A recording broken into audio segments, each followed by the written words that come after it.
Hello दोस्तों, आप भी अगर इस प्रकार से बच्चों को फीड खिला रहे हो तो ये समझो कि बच्चे को बीमार कर रहे हो अभी इस समय पे।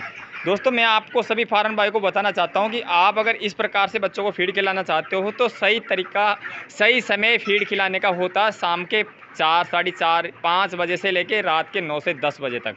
ठीक है। उसके बाद बच्चा ऑटोमेटिक धीरे धीरे हल्का फुल्का रात को नाइट के समय में फीड लेता रहता है। और अगर इसी प्रकार से आप दिन के 10 बजे से लेकर शाम के 4 बजे तक बच्चे को फीड खिला रहे हो तो भाई बच्चा बीमार भी होगा, बच्चा आपका एफसीआर भी बढ़ाएगा और आपको बर्बाद करके चला जाएगा। दोस्तों, तो सभी फार्मर भाइयों से निवेदन है, आशा करता हूँ, उम्मीद करता हूँ कि जो मैं चीज़ वीडियो के अंदर बताता हूँ, आपको समझाने की कोशिश कर रहा हूँ, वो आप अच्छी तरीके से समझिएगा और उसको दिल पे लीजिएगा, हकीकत मानिएगा, ताकि आप एफसीआर बढ़ने से फार्म में बच सके। सीधी सी बात है। आप ये वीडियो कॉन्ट्रैक्ट फार्मिंग कर रहे हैं वो फार्मर भी देख रहा है और जो पर्सनल पोल्ट्री खुद की प्राइवेट कर रहा है वो फार्मर भी एक देख रहा है।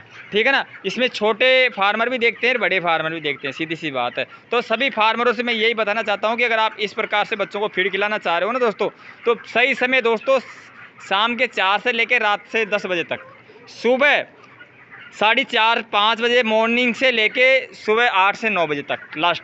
उसके बाद फिर हल्का मतलब नॉर्मल फीड लेने लग जाएगा बच्चा। तो भाई आप बर्तनों के अंदर फीड लगा रहे हो ना, शाम के समय पे फीड लगाओ और इतना ही फीड लगाओ ताकि दूसरी दिन लास्ट 9-10 बजे तक अपना फीड नीचे पेंदे में दाना चल जाए ऑटोमेटिक ही, मतलब बीत जाए, खाली हो जाए, हल्का फुल्का दाना रह जाए। जैसे एक बर्तन के अंदर आधा किलो पाव, आधा किलो दाना, 500 ग्राम दाना रहे, ताकि बच्चा चोंच मारता रहे, इतना मतलब टूट के नहीं पड़े उसके ऊपर और ना इतना दाना मतलब खाने को मिले बच्चे को। समझ रहे हो मेरी बात को। दिन के अंदर 11-12-1 बजे तक मतलब बच्चा बिल्कुल नॉर्मल पानी पीना चाहिए। और आपकी अगर क्षमता नहीं है पोल्ट्री के अंदर बार बार राउंड लगाने की, तो भाई मैं पिछली वाली वीडियो के अंदर भी बोला था और अब भी बता रहा हूँ कि आप छोटा बड़ा नहीं, बुजुर्ग नहीं, हल्का बच्चा ले लो। समझ रहे हो मेरी बात। पोल्ट्री में राउंड मारने के लिए, या आप किसी भी बंदे को पकड़ लो, देखो अलग से पकड़ लो, क्योंकि ये मौसम दोस्तों ऐसा आ रहा है जो अभी 15 दिन है ना, 15 से 20 दिन का ये समय आसोज चलेगा दोस्तों। सावन भादवा निकल चुका है, अब आसोज चलेगा। अब आसोज के महीने में, समझ रहे हो मेरी बात, सितंबर और आधा अक्टूबर तक दोस्तों गर्मी पड़ेगी, गर्मी देखने को मिलेगी दोपहर के समय पे। तो भाई उस गर्मी के समय पे उमस का मौसम भी देखने को मिलेगा, गर्मी भी देखने को मिलेगी, हवा कम चलेगी, उमस ज़्यादा रहेगी। तो उस समय पे बच्चों को बार बार पानी पिलाना पड़ेगा। बच्चा का ये समझो कि 12 दिन 13 दिन का होते ही बच्चे को ज़्यादा पानी पीने की क्षमता बढ़ जाएगी। तो तब तक अपना लिफ्टिंग नहीं होता है, तब तक बच्चे को दबा के पानी पिलाना होगा।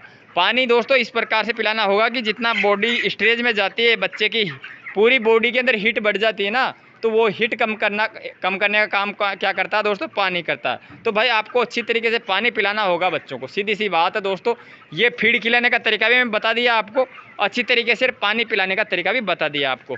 देखो जितना आप तरीके से फीड खिलाओगे उतना ही आपका एफसीआर सटीक सही तरीके से रहेगा और उसी हिसाब से अपना बच्चा मतलब कंट्रोल में रहेगा, बीमारी से भी, बीमारी के दायरे से भी बचेगा दोस्तों। अगर आप दबा के फीड खिलाते जाओगे उनको तो वो बीमारी से नहीं बच पाएगा दोस्तों।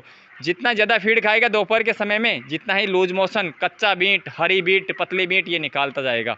ठीक है। दूसरी और बात बता देता हूँ दोस्तों कि जैसे अपने बच्चों के अंदर कोई भी वायरल आना कि आपको लग रहा है भाई हाँ यह वायरल आने वाला है, जैसे साउंड हो गया पहले एक नंबर पे दोस्तों, सीआरडी बोला जाता है उसको, सीआरडी साउंड, यानी कि हल्के हल्के बच्चों में कोई में आवाज़ आने लग गई है, तो भाई बिना झिझक खाए गुड़, हल्दी और दानी मेथी का डोज लगा दीजिएगा 2 से 3 दिन तक।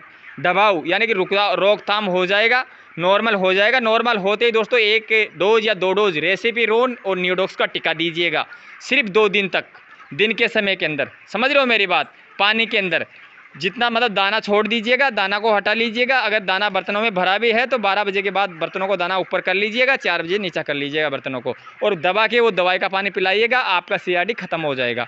दूसरा काम का साथ ये करना है कि आपको B904 का या फॉर्मूले का स्प्रे कर लेना। मैं बार बार वीडियो के अंदर बताता जा रहा हूँ क्योंकि आप कमेंट पे कमेंट करते हो कि यार हमारे बच्चों में सीआरडी हो रहा है, हल्का फुल्का हो रहा है, कहीं के ज़्यादा हो रहा है।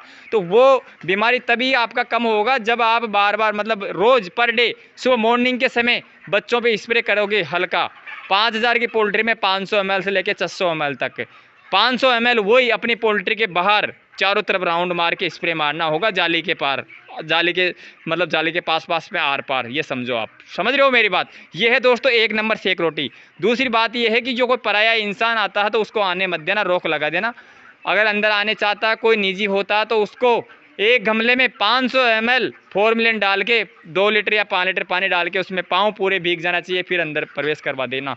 कोई दिक्कत नहीं है, कोई बीमारी का झगड़ा नहीं रहेगा, सीधी सी बात है। ये अपनी सेक रोटी होती है दोस्तों खुद फार्मर की। समझ रहे हो मेरी बात।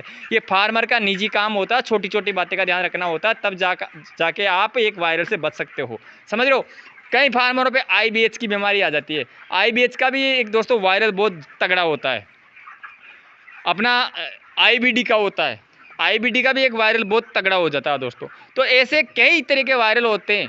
समझ रहे हो मेरी बात। तो इन्हें वायरल से आप बच सकोगे। देखो आपको ये जैसे आते हैं, कोई बच्चों के अंदर लक्षण दिखते हैं तो कई फार्मर तो समझ जाते हैं, कई नहीं समझ पाते हैं।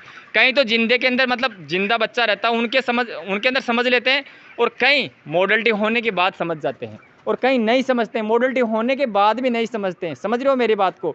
उनको कोई बीमारी को पकड़ी नहीं होती है कि इसके अंदर टाइफाइड है या लीवर की परेशानी आ रही है या किडनी की आ रही है या इसके अंदर वर्षा की है या योग की परेशानी है। कुछ भी मतलब XYZ आपको परेशानी पकड़ में नहीं आएगी। अगर एक साथ बच्चों के अंदर 3 से 4 परेशानी अगर दिख जाएगी ना तो आप खुद कंफ्यूज हो जाओगे कि यार इसके अंदर कौन सी मेडिसिन चलाऊं ताकि ये अपनी मॉडलिटियाँ रुके और ये वायरल खत्म होए। समझ रहे हो मेरी बात। तो इसके लिए आपको सेक रोटी के लिए दोस्तों ये चीज़ तो करना ही करना होगा। जैसे अपने पोल्ट्री 10 दिन 12 दिन की होते ही कंटिन्यू आपको स्प्रे तो चालू रखना ही रखना है।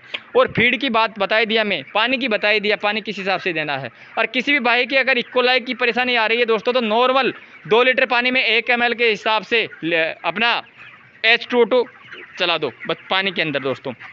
आपका कभी भी आपको इकोलाई देखने को नहीं मिलेगी, क्योंकि ये मैं खुद उपयोग में लेता हूँ और लेता आ रहा हूँ। मेरे को आज दिन तक ये समझो कि 8-10 लॉट हो गए, इकोलाई का कोई मतलब चांसेस बिल्कुल मतलब देखने को भी नहीं मिला है। समझ रहे हो मेरी बात। ये होता है दोस्तों पानी की कमी से। पानी को आप किस तरीके से बच्चों को पिला रहे हो, समझ रहे हो मेरी बात। जितना मतलब कौन से तरीके से बच्चों को पानी पिला रहे हो, तो भाई ये पानी के द्वारा इकोलाई बनता है। कई बार फीड की वजह से ही बन जाता है। तो फीड आपको समय समय के अनुसार खिलाना है। मेडिसिन का टेक्निकल तभी करना है जब आप कोई चीज़ को समझते हो, कोई बीमारी को अच्छी तरीके से समझोगे, तभी आपको बीमारी को मतलब उसी बीमारी का डोज देना है और सही तरीके से सटीक तरीके से आपको मेडिसिन देना होगा। ये नहीं है दोस्तों कि मैं क्या बता रहा हूँ वही चीज़ आप तुरंत टिका रहे हो। उसको सोचो समझो, वास्तव में हकीकत में अपनी फार्म में यही वाली बीमारी है या नहीं है दोस्तों। क्या पता मैं बता रहा हूँ वो बीमारी आपके फार्म में नहीं हो रहा, आप वो मेडिसिन लगा दो तो वो काम नहीं कर पाएगा फिर। समझ रहे हो मेरी बात को। अगर अपने पोल्ट्री के अंदर साउंड आ रहा है ज़बरदस्त, आप कॉपर सल्फेट का डोज लगा रहे हो तो उसमें से कॉपर सल्फेट आपका काम नहीं करेगा भाई। आज 2 से 3 लोगों ने पूछा था कि भाई अपने CRD आ रहा है फार्म में तो कॉपर सल्फेट का आप डोज लगा दें तो क्या ठीक हो जाएगा। तो मैं बता रहा हूँ दोस्तों, फिर से वीडियो के अंदर ही बता रहा हूँ ताकि जो भी किसान सुनेगा वो अच्छी तरीके से समझ जाएगा कि भाई कॉपर सल्फेट से मतलब जो नीला तोता होता है उससे साउंड नहीं जाता है। और ना दोस्तों अगर पूरा बच्चा जैसे मान लो कि आज 10 मॉडलिटी है, अपनी 10 मॉडलिटी में 8 मॉडलिटी इकोलाई की है तो पूरी इकोलाई बढ़ चुकी है अपनी पोल्ट्री में ज़्यादा, तो वो इकोलाई को भी कॉपर सल्फेट यानी कि नीला तोता ख़त्म नहीं कर सकता दोस्तों। कॉपर सल्फेट एक सिक्योरिटी गार्ड है, उसको अगर पहले लगा लेते हो तो ये वाली बीमारियां देखने को नहीं मिलती है दोस्तों। जब बच्चा पूरा बीमारी के अंदर ग्रस्त हो जाता है, बढ़ जाती है बच्चे के अंदर बीमारी, तो तब वो फिर कॉपर सल्फेट अपनी यानी कि नीला तोता काम नहीं कर पाता दोस्तों।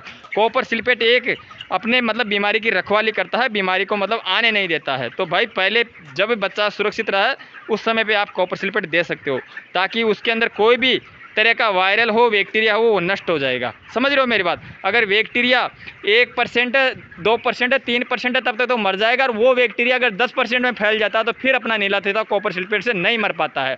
फिर उसको मारने के लिए दोस्तों अपने को उसका ही पर्सनल मेडिसिन देना पड़ता है। ठीक है ना।